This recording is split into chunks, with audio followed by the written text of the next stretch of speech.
Tignan natin yung ating in-order from Panther Gaming Chair worth 2,999. Ang original price niya ay 3,990. Yan, unbox na natin siya. Tignan natin kung maganda to at marerecommend natin sa ating mga friends and colleagues. Okay, open na natin guys ha.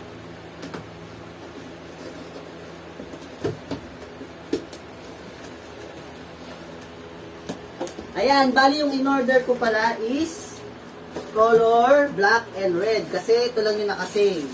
Ito yung head and, ano ba tawag dito? Head and bewang foam pillow. Ito, tapos yung, ano ba to?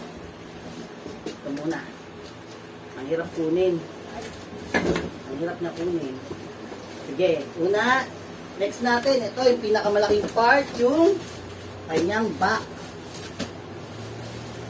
Latag muna natin dito lahat para makita natin. Yan. Next, yung ito, yung sa puwet. Ito yung pangsalo ng puwet. Upuan. Baba. Next natin, ito yung armrest. Armrest. Tapos, ito yung kanyang steel footing. Ang tawag siguro niyan. Ewan ko, basta yun. Steel footing. Ito, ano ba to? Ito yung parang kanyang pinaka-controller. Pang-control ng height. Next. Ito, ano ba to? Saan ba to nakalagay?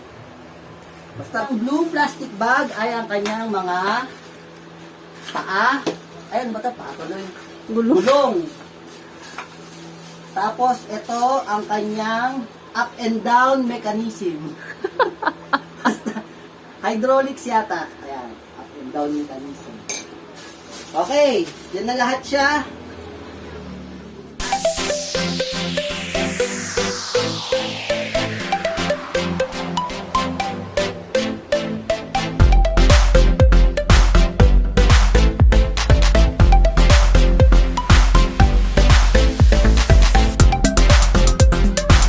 Okay guys, ito na yung ating Panther Nightfall gaming chair na red black na nabili natin for 2,990. Ito lang yung nakasale ngayon from hanggang ano siya, April 7 nakasale. Bali hanggang bukas na lang. Okay guys ha. Next bid natin, papakita natin kung paano natin ito binuo step by step. Okay, watch for it. Goodbye. Bye.